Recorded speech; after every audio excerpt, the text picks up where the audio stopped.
भर्गो देवस्य धीमहि धियो यो नः प्रचोदयात्। ॐ भूर्भुवस्सुवः तत्सवितुर्वरेण्यं भर्गो देवस्य धीमहि धियो यो नः प्रचोदयात्।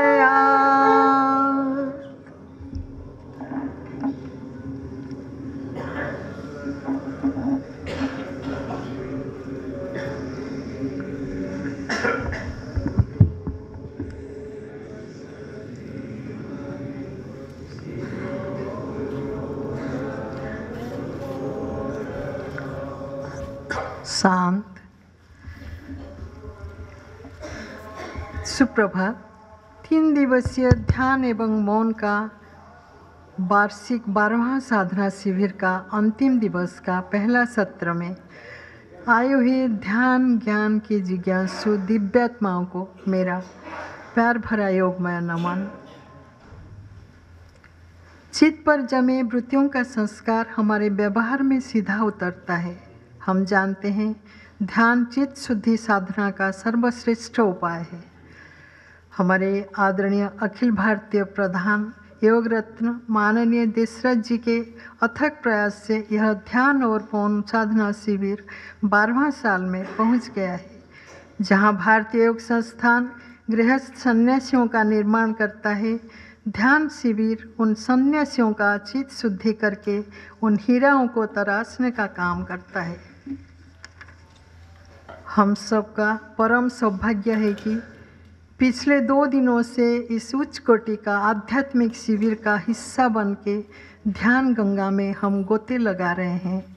यह निश्चित है कि जीवन का एक अलग अनुभव लेकर आप यहाँ से आज जाएंगे। श्रीमान जी ने आप लोगों को अभी तक अष्टांग योग, क्रिया योग, समाधि योग, ज्ञान योग, हठ योग, भक्ति योग के बारे में सविस्तृत जानकारी दे दी है। मंत्र और आध्यात्म ये अंगांगी रूप से जड़ित हैं। मंत्र के बिना आध्यात्म ध्यान अधूरा है। आगे मंत्र योग के बारे में हमारा मार्गदर्शन करने के लिए मैं निवेदन करूंगी सबके दिल में राज करने वाले हमारे अखिल भारतीय प्रधान देशराज जी से। आगे देशराज जी।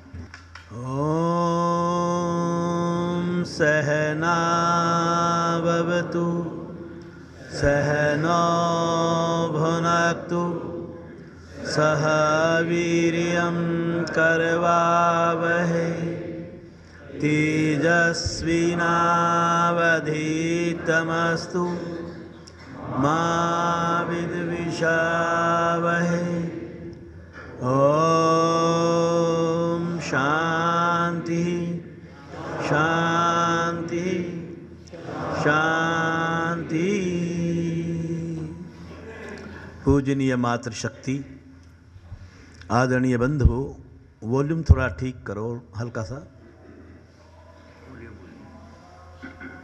पूजनीय मातृशक्ति, आदरणीय बंधु, 3 दिवसीय 12वें ध्यान एवं मौन साधना शिविर के तीसरे दिन के प्रथम सत्र में आप सबका हार्दिक स्वागत है। हमने पिछले 2 दिनों में अष्टांग योग, क्रिया योग, समाधि योग, ज्ञान योग, भक्ति योग और हठ योग के बारे में चर्चाएं सुनी, समझी और उस पर हमने आपस में वार्तालाप भी किया। कल आज हम इस सत्र में मंत्र योग का ध्यान के साथ गहरा रिश्ता क्या है, ये एक जानने का प्रयास करेंगे। इस सेशन में आप पेन और कॉपी नहीं चलाएंगे। मॉर्निंग सेशन में आपके ध्यान होगा, आपको मना किया गया था शुरुआत में।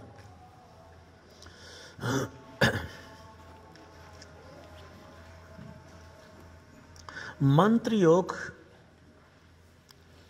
ध्वनि के विद्युत रूपांतर की एक अनोखी साधना है। मंत्र योग में वह शक्ति है जो साधक को बंधन मुक्त बनाती है। जब हम श्रद्धापूर्वक मंत्र योग की उपासना करते हैं, उसकी साधना करते हैं, तो हमें शीघ्र सिद्धि प्राप्त होने लगती है। आत्म स्वरूप से साक्षात होने की एक सरल, सहज और महत्वपूर्ण तकनीक मानी गई है मंत्र योग की साधना। जब एक साधक मंत्र का जाप करते करते अपने इष्ट के ध्यान में तन्मयता और लय भाव को प्राप्त कर लेता है, तो उसे मंत्र योग कहते हैं। उसे मतलब मंत्र द्वारा, मंत्र जपने या मंत्र का अनुष्ठान करते हुए अपने ईश्वर की अनुभूति कर लेना मंत्र योग कहलाता है। मन को साधने की एक बहुत सुंदर कला है मंत्र योग, क्योंकि मन सारा दिन इधर उधर भागता है, लेकिन जब हम टिका देते हैं उसको, एक मंत्र की साधना को, तो उसकी उछल कूद बंद हो जाती है। मंत्र योग के 4 मुख्य लक्ष्य हैं। पहला है अंतःकरण की शुद्धि होना। जब तक हमारा अंतःकरण शुद्ध नहीं होगा, हम ध्यान और समाधि की बात नहीं कर सकते। जब हम अपने ध्येय का या देव का ध्यान करते हुए मंत्र जाप करते हैं, तो धीरे धीरे हमारा अंतःकरण शुद्ध होने लगता है, क्योंकि मंत्र जाप के करने से हमारे भीतर के क्लेश खत्म होते हैं। हमारे भीतर के क्लेश खत्म होते हैं। मंत्र जाप वह दिव्य शक्ति है जिसके जपने से एक साधक भवसागर को पार कर जाता है। मंत्र जाप एक अनूठा विज्ञान है जिसे केवल मंत्र जाप करने वाला अध्यात्म का ज्ञानी ही उजागर कर सकता है। इसके ऊपर मैं कई बार बहुत सुंदर एक ओम मंत्र की उपासना पर दृष्टांत भी सुनाया करता हूँ। समय बचा तो देखेंगे, सुनाएंगे। इस अनोखी विधि को अपना करके हम आत्म साक्षात कर सकते हैं। दूसरा लक्ष्य है उत्कृष्ट जीवन। जब हम श्रद्धा से, भक्ति से और मंगल भावना से मंत्र का जाप करते हैं, तो उससे हमारा जीवन उत्कृष्ट होता है, सात्विक बनता है। सात्विक और उत्कृष्ट जीवन ही आत्म साक्षात कर सकता है, जिससे कि साधक को सहज रूप में मोक्ष की प्राप्ति होती है। हम ये शब्द सुनते बहुत हैं। कल एक हमारे युवा ध्यान प्रेमी बच्चे ने प्रश्न किया था, मोक्ष क्या है? क्योंकि आम समाज में ये धारणा बना रखी है कि स्वर्ग, मोक्ष ये सब इस जीवन के खत्म होने की अवस्थाएं हैं। लेकिन अध्यात्म में जाकर के आपको ये समझ में आएगी, इस देह से भी मुक्ति आप जीते जी प्राप्त कर सकते हैं। जब साधना के माध्यम से इस शरीर का वशीकरण हो जाएगा, तो आप देह मुक्त कहलाएंगे। इसी तरह इंद्रियां, मन और चित्त भी है।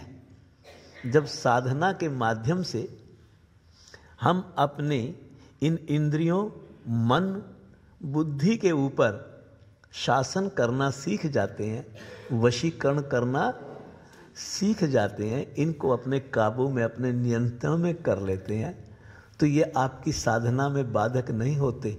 आप जिस मोक्ष की बात करते हैं और जिस स्वर्ग की बात करते हैं, वो आप अपनी साधना के माध्यम से इसी जीवन में अनुभव कर सकते हैं। एक लक्ष्य है मंत्र योग का व्यक्तित्व रूपांतरण। जो मंत्र जाप करता है वह व्यक्ति अपने व्यक्तित्व का रूपांतरण कर जाता है। रूपांतरण का मतलब बदलाव, जिसके अंदर हम कहते हैं शारीरिक स्तर पर भी, मानसिक स्तर पर भी और आध्यात्मिक स्तर पर भी। कई बार श्रोता शब्दों को सुनता है लेकिन उसमें चिंतन भी करना होता है। ये लाइन बोल दी कि इससे व्यक्तित्व का रूपांतरण होता है।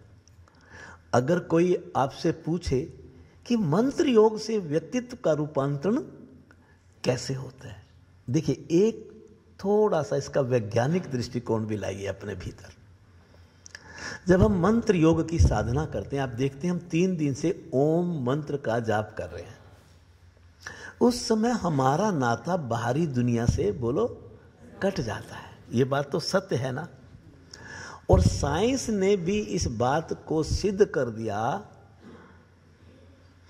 कि जब आप मंत्र जाप करते हैं तो आपके मस्तिष्क में अल्फा तरंगें बनती हैं और इन अल्फा तरंगों से मस्तिष्क में स्थित पीनियल और पिट्यूटरी ग्लैंड से एंडोर्फिन और डोपामाइन जैसे सकारात्मक हार्मोन्स बनने लगते हैं और ये हार्मोन्स आपके रक्त में मिलकर के शरीर में जब भ्रमण करते हुए शरीर के दूसरे अंगों पर और स्नायु के ऊपर जाते हैं तो वहाँ किसी भी प्रकार का दोष या तनाव हो उसे ये खत्म करके और आपको स्वस्थ बनाते हैं। शारीरिक रूपांतरण हो गया। आपका मन बाहरी दुनिया से कट के एक मंत्र जाप के ऊपर टिक गया, एकाग्रता आ गई, मन को वशीकरण करना सीख लिया। आपके भीतर सकारात्मक भाव और सकारात्मक ऊर्जा का प्रादुर्भाव हुआ, आपका मन शांत हुआ। तो मन शांत ही तो प्रभु की लगन में लगेगा ना, तो आपका आध्यात्मिक रूपांतरण भी होगा। तो मंत्र जाप हमारे शरीर यानी कि शारीरिक स्तर पर, मानसिक स्तर पर और आध्यात्मिक स्तर पर, तीनों स्तरों पर हमारे व्यक्तित्व का रूपांतरण करता है। ये बात केवल स्पष्ट इसलिए की गई कि वाक्य को कभी ये ना सोचें कि उस वाक्य में दम नहीं है। अध्यात्म में बहुत बड़ी शक्ति है। शायद ये शक्ति आपको इस धरती पर कहीं नहीं मिलेगी जो अध्यात्म के मार्ग से हम ऊर्जा और शक्ति प्राप्त करते हैं। मंत्र योग के कई रूप हैं, उनके बारे में थोड़ा थोड़ा जानेंगे, बहुत छोटी चर्चा करेंगे आज। पहला है मंत्र का नित्य जाप करना। एक निश्चित समय पर, निश्चित स्थान पर बैठकर के जब एक साधक एक निश्चित मंत्र का जाप करता है तो उसे नित्य जाप करना कहते हैं। आप घर में सुबह 5 बजे से 5:30 बजे तक, 5 बजे से 5:20 तक आप ये समझ लें कि मैं ध्यान में बैठूंगा, उसमें 10 मिनट पहले ओम की ध्वनि करूंगा, ओम का मंत्र जाप करूंगा, तो वो कौन सा जाप कहलाएगा? नित्य जाप कहलाएगा। कौन सा जाप कहलाएगा? एक होता है नैमित्तिक जाप, किसी को निमित्त बना करके आप मंत्र जाप करते हैं। जैसे आपको आप ही से संबंधित उदाहरण दे देता हूं। आज बाहर साधना में आप सूर्य नमस्कार करेंगे और सूर्य नमस्कार में हम सूर्य को निमित्त बना करके वो साधना करते हैं, और जितने भी 12 मंत्रों का उच्चारण करते हैं वो सूर्य के ही रूप हैं। कितने मंत्र हैं वो? 12 मंत्र। आप मेरे पीछे बोलेंगे, आपको याद भी हो जाएंगे। मैं बोलूँगा, आप मेरे पीछे बोलेंगे। ऊंची आवाज़ में नहीं बोलेंगे, बड़े प्यार से बोलेंगे। सुबह ब्रह्म मुहूर्त का ध्यान बड़ा एक अलग साधना है। ओम मित्राय नमः।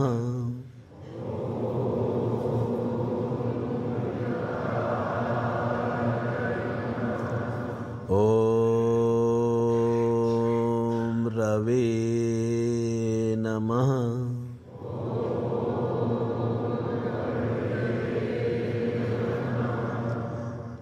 ओम सूर्याय नमः।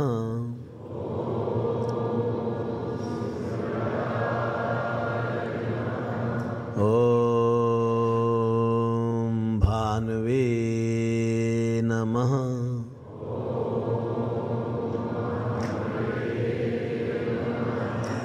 ओम खगाय नमः।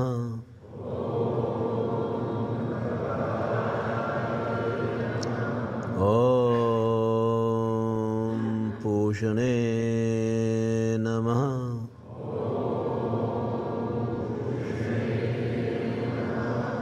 ओम हिरण्यगर्भाय नमः।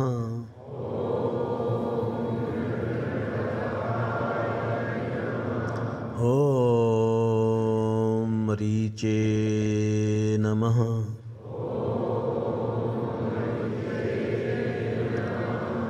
ओम आदित्याय नमः।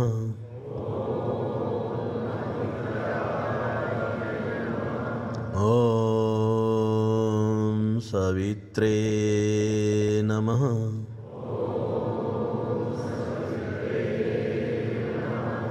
ओम अर्काय नमः।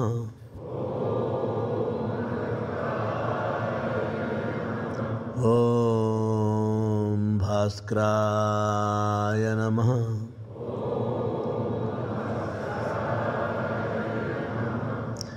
ये मंत्र सूर्य नमः को निमित्त बना करके हम सूर्य नमस्कार के दौरान मानसिक रूप में करते हैं।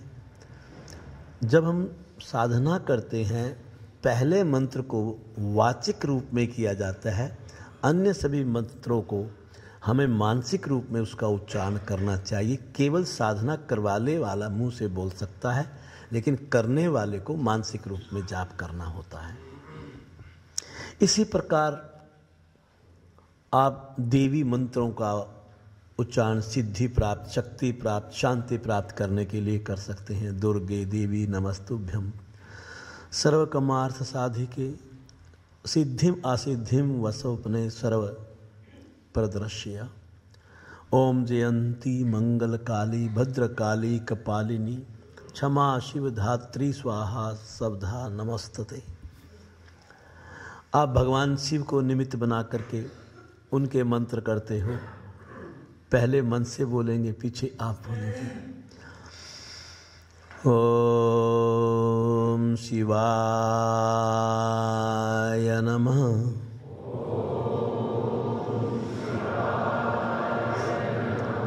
ओम सर्वात्मने नमः।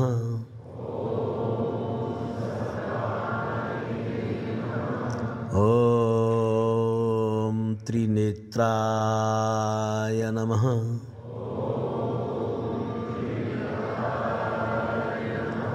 ओम कंठाय नमः।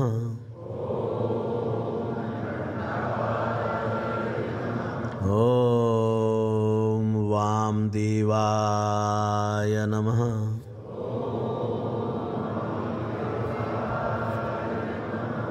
हम भगवान शिव को इन मंत्रों के माध्यम से सुख और शांति की कामना करते हैं।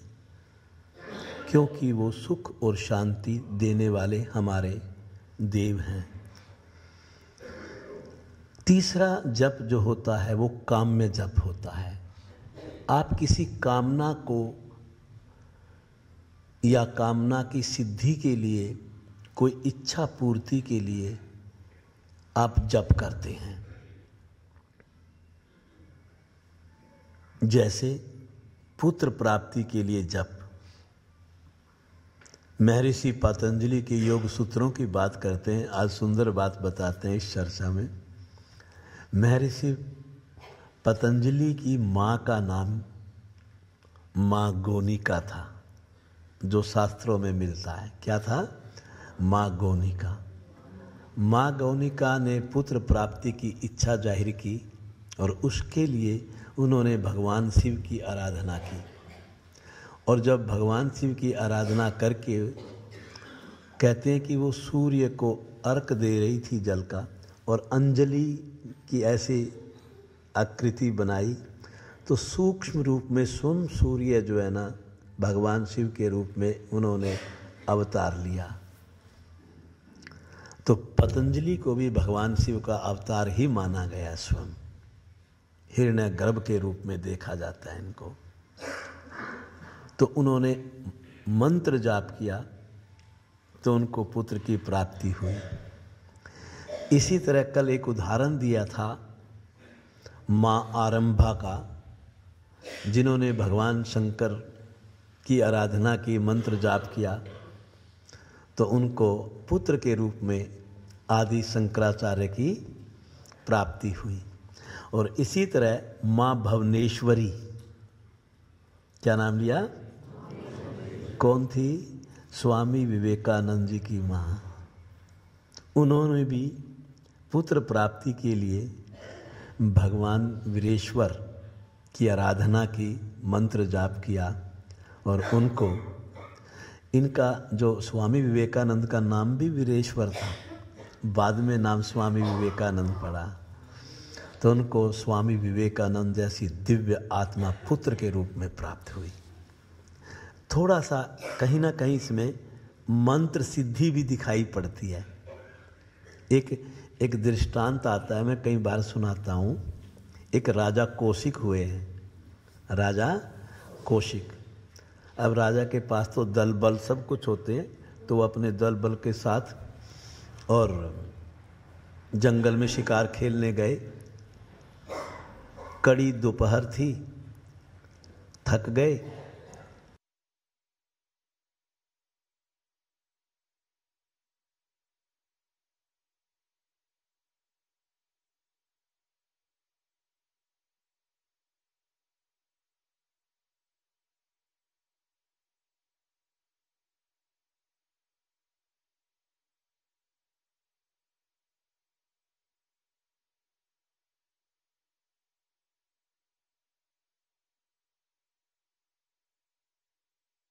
पास एक कामधेनु गाय थी। क्या थी? कामधेनु गाय के आगे उन्होंने अपनी बात रखी और कामधेनु गाय ने चुटकी में पूरी सेना के लिए राजा के स्तर का व्यंजन तैयार कर दिया। और जैसी व्यंजन किया, राजा चकरा गए। राजा ने कहा, भाई ये क्या, एक गाय के अंदर एक कामधेनु गाय में, इसमें इतनी शक्ति है। वो तो राजा था। उसने गुरु वशिष्ठ को कहने लगे कि आप ये कामधेनु गाय मुझे दे दो। गुरु वशिष्ठ कहने लगे, मुझे कोई एतराज़ नहीं, वो कामधेनु गाय खड़ी, आप उसको ले जाओ। अब कामधेनु गाय ने मना कर दिया, मैं तो नहीं जाती तेरे साथ, क्योंकि वो राजा के महल में नहीं, वो तो ब्रह्म ऋषि महर्षि कौन वशिष्ठ के साथ अपना वास चाहती थी। तो उन्होंने पूरी कोशिश करी, वो कामधेनु गाय गई नहीं। तो कहते हैं गुरु वशिष्ठ और इनके बीच में तनाव बढ़ गया, झगड़े की स्थिति आ गई। कामधेनु गाय ने चुटकी में उसकी पूरी सेना भगा दी। हार गए। कौन हार गए? राजा कौशिक एक कामधेनु गाय से हार गए। घर जाकर के अपने महल में बैठ के चिंतन किया कि तू इस देश का राजा और एक कामधेनु गाय, उसमें इतनी शक्ति कि उसने पूरी सेना के लिए भोजन बना दिया और मेरी सेना को हरा दिया। तो राजा की शक्ति तो कुछ भी नहीं और कामधेनु की शक्ति बहुत ज़्यादा। तो मैंने तो ऋषि बनना है। और वो ऋषि बनने के लिए मंत्र जाप करने लगे। सालों साल मंत्र जाप करके उन्होंने सिद्धियां प्राप्त कर ली। और फिर उन्होंने सोचा अब तो तूने सिद्धि प्राप्त कर ली, काम्य जप, ये याद रखना। तो वो कामना को पूरा करने के लिए गलत दृष्टि रखते हुए और फिर आक्रमण कर दिया, फिर हार गया। अब उसको फिर चिंतन किया, फिर उसको समझ में आया कि कामधेनु गाय के लिए जप नहीं करना चाहिए। उनको क्या करना चाहिए? महर्षि जो है वो बनना चाहिए। क्या बनना चाहिए? महर्षि बनना चाहिए। उन्होंने महर्षि बनने के लिए मंत्र जाप करने के लिए उनको अब दर्जा मिल गया। राजा कौशिक नहीं रहे वो। कोई बताएगा उसका क्या नाम था? विश्वामित्र। विश्वामित्र, विश्वामित्र को राज ऋषि का दर्जा मिला। सब उनको राज ऋषि कह करके पुकारने लगे, लेकिन उनको महर्षि और ब्रह्म ऋषि कोई कहने के लिए तैयार नहीं। उन्होंने खूब उपासना करी। अब तो विश्वामित्र बन गए थे वो। तो देखा कि उनको आज तक भी महर्षि ब्रह्म ऋषि का दर्जा नहीं मिला। तो फिर चिंतन किया। उनको चिंतन में क्या विचार आया कि गुरु विशिष्ट उनको महर्षि और ब्रह्म ऋषि बनने से रोक रहे हैं। उनके मन में ख्याल आ गया, अगर मैं गुरु विशिष्ट को ही अपने रास्ते से साफ कर दूं तो ये पद तेरे को मिल जाएगा। आ गया ना फिर काम में, अहम भी आ गया। और उन्होंने फिर उपासना की और उपासना करके एक दिन इतने क्रोध में आ गए कि हथियार उठा लिया। किसको मारने के लिए? गुरु विशिष्ट को। अंधेरी रात थी और मध्य रात्रि थी और उस दिन पूर्णिमा का चंद्रमा खिला हुआ था। रातों रात वो गुरु वशिष्ठ के आश्रम के पास रेकी करने गए। जब कोई गलत काम करते हैं वो पहले क्या करते हैं? क्या कर रहे हैं गुरु वशिष्ठ? उन्होंने क्या देखा? आश्रम के अंदर गुरु वशिष्ठ चांदनी रात में बैठे हुए हैं, शिष्य सब उनके पास बैठे हुए हैं। शिष्य प्रश्न कर रहे हैं और बड़े प्यार से मुस्कुराते हुए उनका उत्तर दे रहे हैं। वो झाड़ी में छुप गए, कहीं मुझे देख लाने को। फिर एकदम वार करने के लिए कि भी मैं जब भी टाइम मिलेगा मैं उन पे क्या करूँगा? वार करूँगा। तो उस समय एक शिष्य ने पूछा कि गुरुजी, ये पूर्णिमा के चंद्रमा की शीतल किरणें इस समय धरती पर पड़ रही हैं, इसे देख करके आपके मन में क्या भाव चल रहा है? तो उस समय गुरु वशिष्ठ कहते हैं कि वत्स, ये ऐसा लगता है कि जैसे राज ऋषि विश्वामित्र के ज्ञान की किरणें इस धरती के ऊपर पड़ रही हो। यह सुनते ही वो जो हथियार लिए बैठा था ना, कौन? उनके हाथ से छूट गया और जाकर के वो दंडवत प्रणाम करने लगे। किसको? गुरु वशिष्ठ को। और कहा कि गुरु मुझे माफ़ कर दो, मुझे माफ़ कर दो। और गुरु जी समझ गए। गुरु जी वो तो अंतर्यामी थे। उन्होंने कंधे पर हाथ लगाया विश्वामित्र के और उसको कहा कि ब्रह्म ऋषि विश्वामित्र। अब उनको राज ऋषि नहीं बोला, क्या बोला? ब्रह्म ऋषि विश्वामित्र, आओ। आलिंगन बंद किया। आप ब्रह्म ऋषि पहले भी थे, अब भी हो, आगे भी रहोगे। बस केवल आपको ब्रह्म ऋषि बनने से अगर किसी ने रोक रखा था तो तुम्हारे अहम ने रोक रखा था। आज तुम्हारा ये अहम टूट गया और आपको वो दर्जा मिल गया। तो मंत्र जाप, काम्य जाप से आपको सांसारिक कामनाएं तो पूरी हो सकती हैं, लेकिन जब आप उसको गलत दृष्टि रखते हो तो वो कभी सफल नहीं होती। एक प्रायश्चित जप होता है।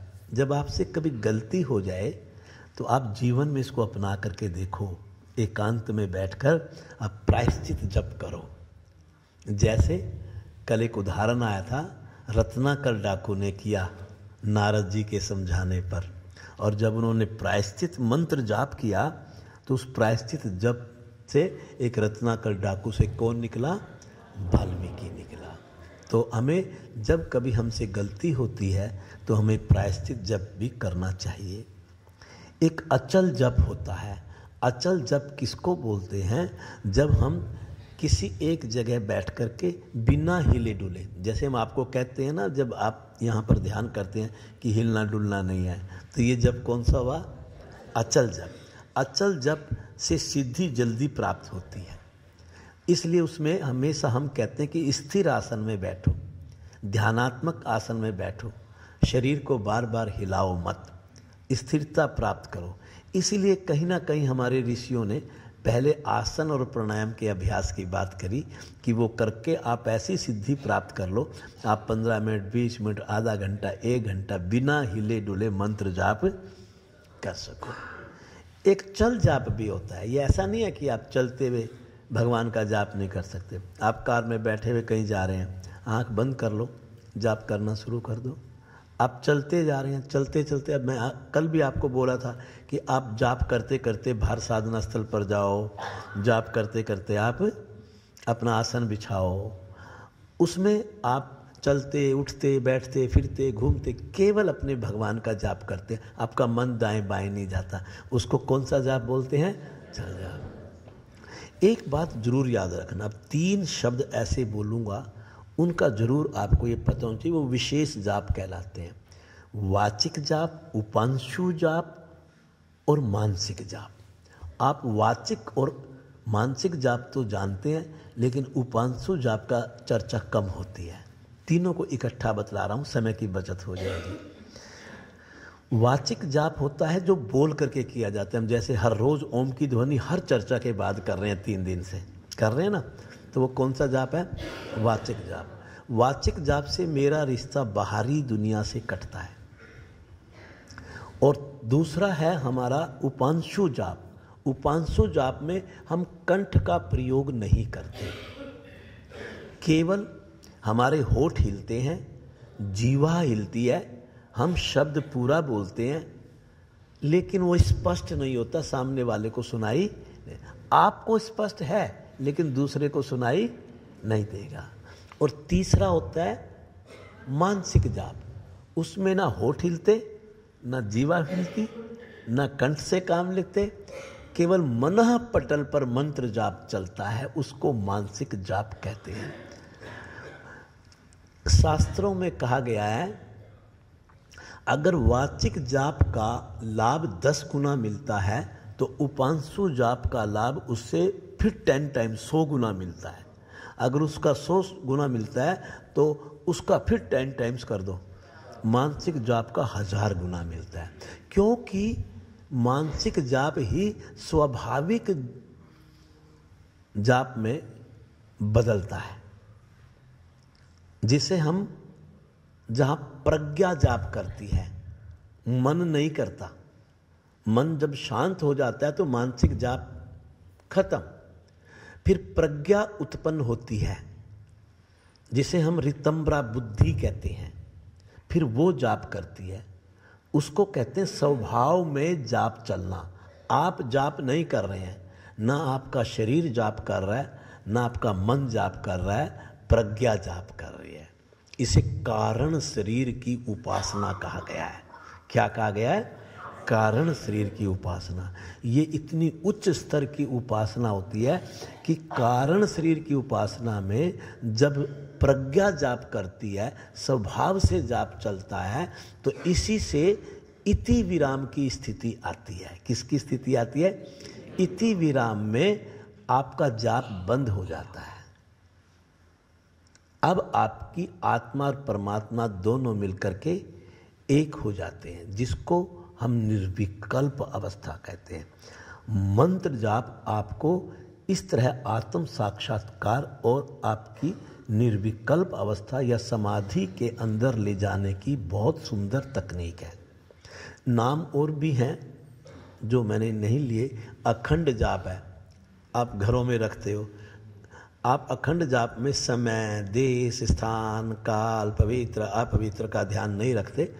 अगर आपको उठ के नहाने जाना है तो दूसरा जाप करता है, लेकिन जाप बंद नहीं होता है, उसे अखंड जाप कहते हैं। आजपा जाप, आजपा जाप किसको कहते हैं? आप बोलते हो लेकिन कईयों को पता नहीं है। श्वास प्रश्वास के साथ जो जाप चलता है उसे आजपा जाप कहते हैं। उसे क्या कहते हैं? आजपा जाप। एक भ्रमर जाप होता है। भ्रमर जाप में आप जाप तो कर रहे हो लेकिन आपको समझ में नहीं आता, दूसरे वाले को गुंजन जैसे होती है। क्या होती है? गुंजन।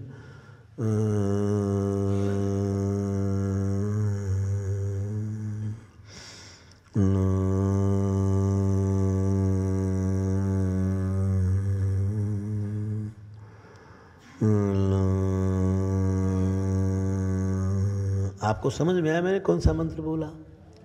मैंने मूलाधार चक्र का बीज मंत्र बोला, ला। आप अपना चक्र क्यों बता रहे हैं? आप सुनो ना, ध्यान में बोलना नहीं है प्लीज। ला के ऊपर जो बिंदी, जिसको हम लम भी कहते हैं, मैं अपने भीतर गुनगुना रहा हूँ, मंत्र को गुनगुना रहा हूँ। ऐसे जैसे घंटी की आवाज़ नहीं होती, नासिका स्वर नहीं होता, बस वैसे आपने भ्रमर की भांति गुंजन करनी है। वह भी एक अपना विशेष जाप कहलाता है अंतरंग होने के लिए।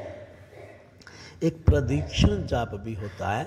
जैसे आप मंदिर की या 84 कोस की परिक्रमा करते हो तो आप संकल्प लेते हो, किसी एक मंत्र को जाप करते, राधे राधे राधे राधे राधे राधे करते हैं ना। वहाँ वृंदावन में जा कर के कितने कोस की होती है वो 84 कोस की भी होती है, छोटी भी होती है, 14 की भी होती है।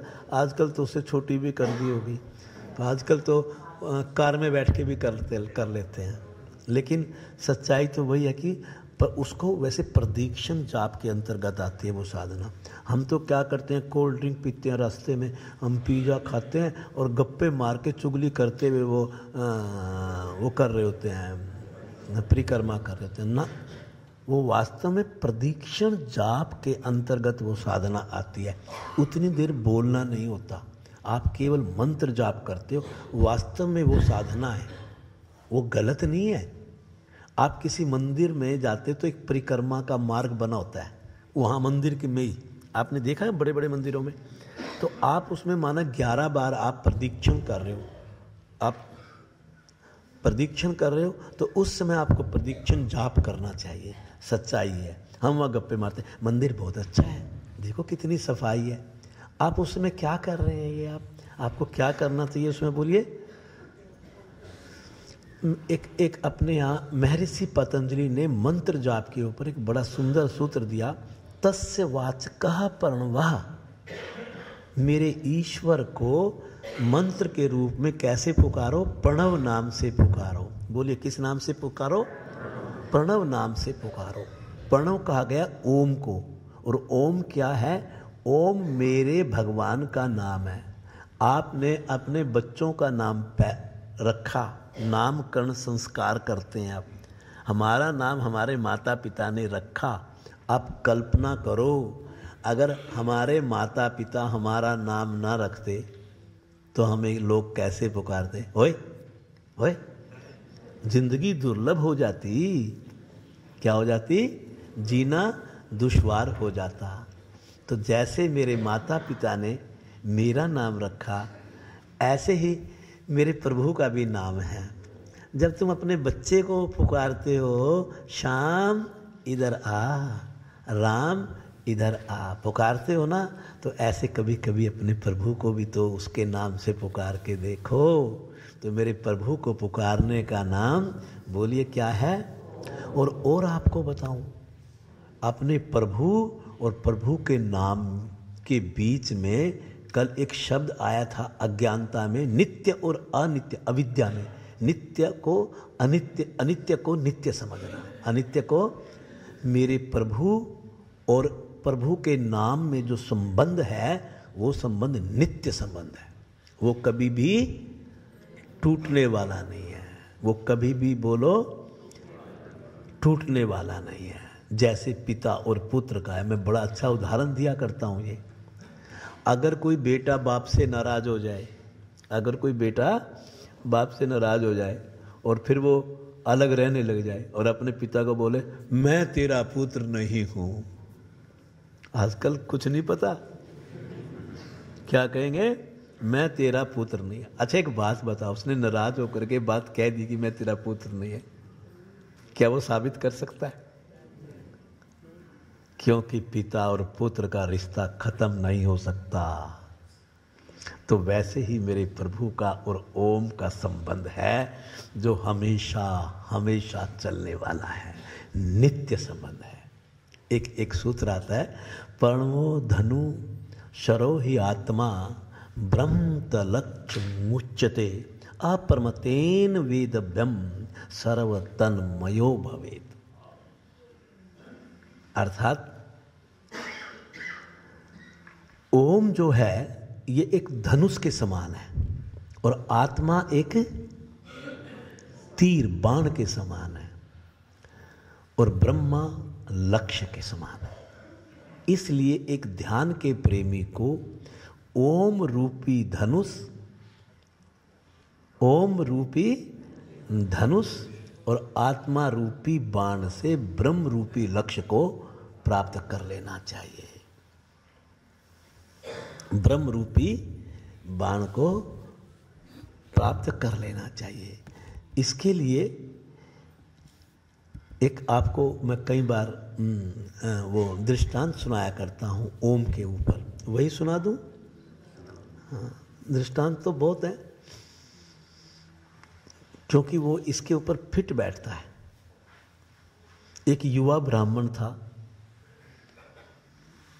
उसके अंदर ईश्वर को प्राप्त करने की गहरी इच्छा थी। सात्विक परिवार में जन्म हुआ, ब्राह्मण परिवार में, संस्कारी परिवार में, तो बचपन से ही आध्यात्मिक था।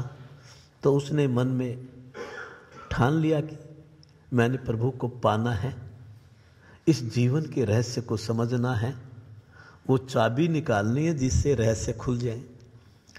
बड़े ऋषियों के पास गया, बड़े गुरुओं के पास गया, लेकिन किसी से वो संतुष्ट नहीं हुआ। आप जैसे दिव्य आत्मा से मिला तो उन्होंने उनको सुझाव दिया कि भाई आप उक्त आश्रम में जाओ, वहाँ जो महापुरुष है ना वो बड़े उच्च कोटि के हैं, ध्यान लगाते हैं, वो आपको भी ये चाबी दे देंगे। तो वो उनके आश्रम में गए, गुरुजी सामने बैठे हुए थे, उनके चरण स्पर्श किए। गुरुजी ने पूछा वत्स बतलाओ कैसे आना हुआ? कि गुरुजी सुनने में आया है कि आपका ध्यान लगता है। कहता हाँ लगता है। कहता मेरा भी लगा दोगे? कहता हाँ लगा दूंगा। गुरुजी मैं बहुत जगहों पर गया, मैं इस जीवन के रहस्य को समझना चाहता हूँ, आप मुझे कोई ऐसी चाबी दो कि मैं इस रहस्य को जान पाऊँ। कहने ये तो बड़ी बात नहीं है, चाबी दे देंगे आपको। तो कहते दे दो। कहते ऐसे थोड़ी, शर्त है। कहते क्या?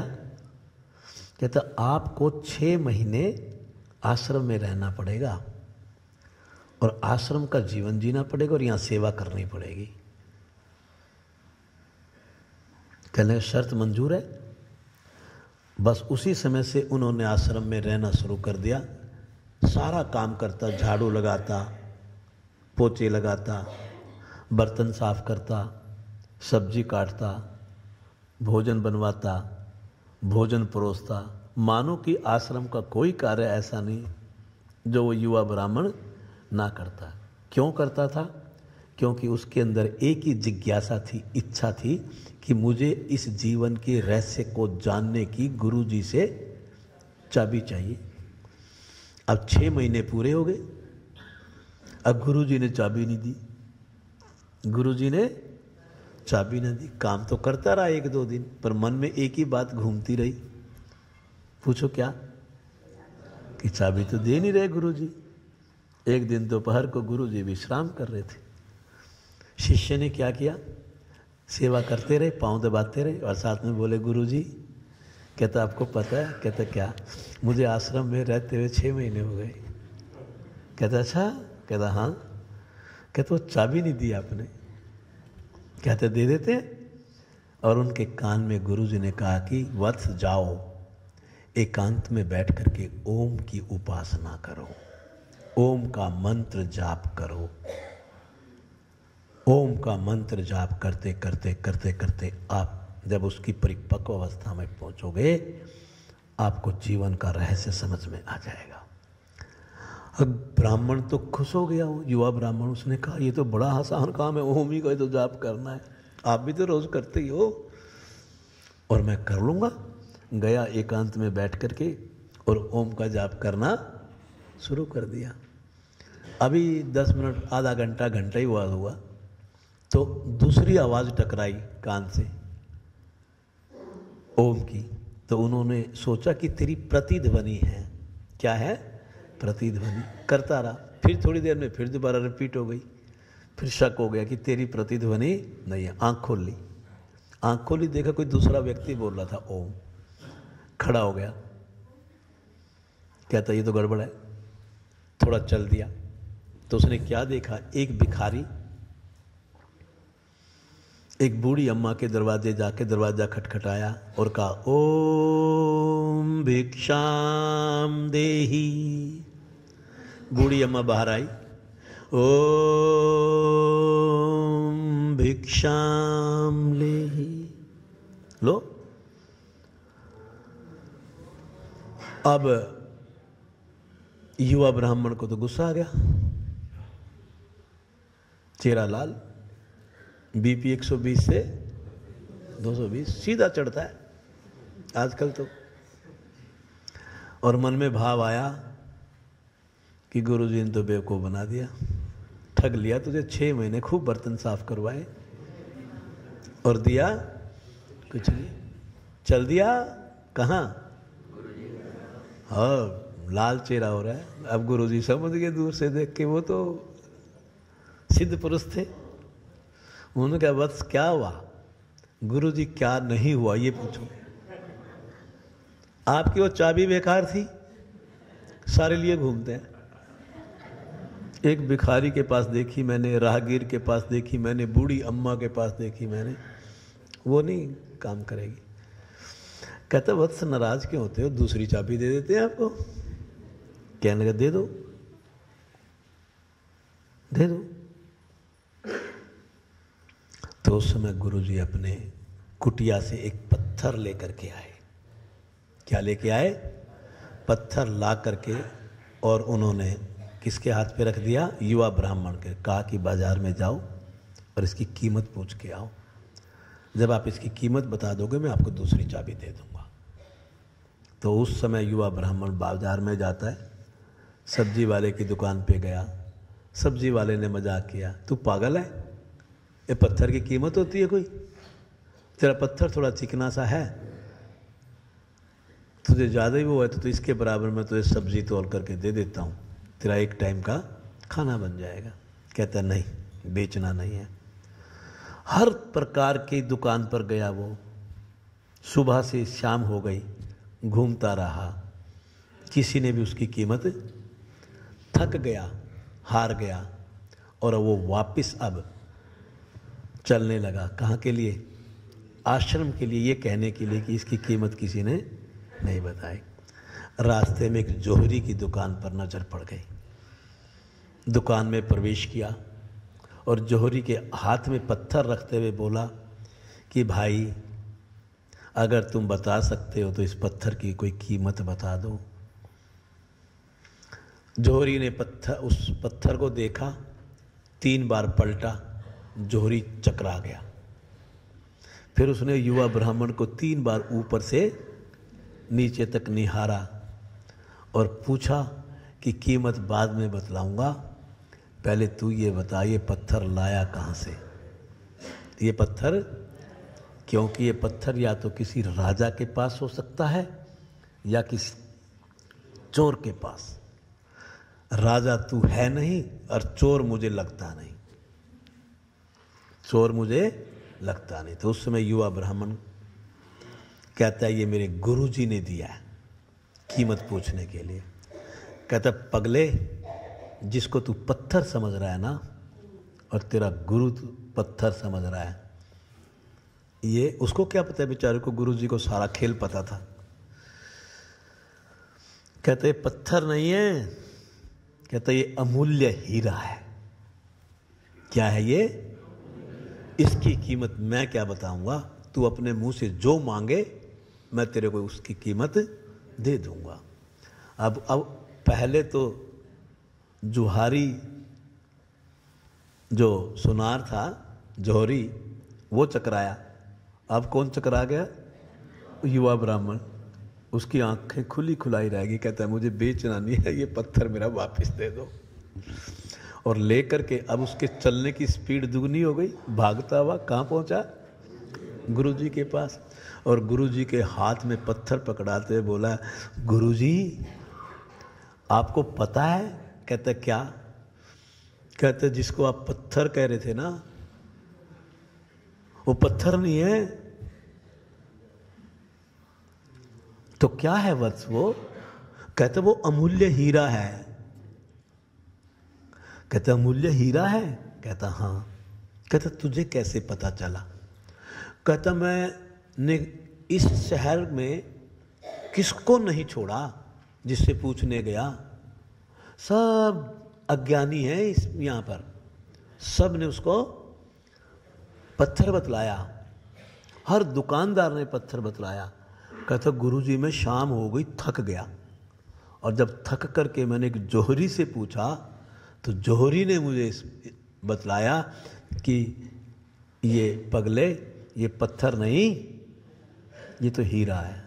तो उस समय गुरुजी कहते हैं वत्स बस यहीं से जान लो कि जिस तरह जौहरी की कीमत, हीरे की कीमत केवल जौहरी जा सकता है, तो मंत्र जाप की कीमत केवल मंत्र जाप का अनुष्ठान करने वाला साधक ही जान सकता है।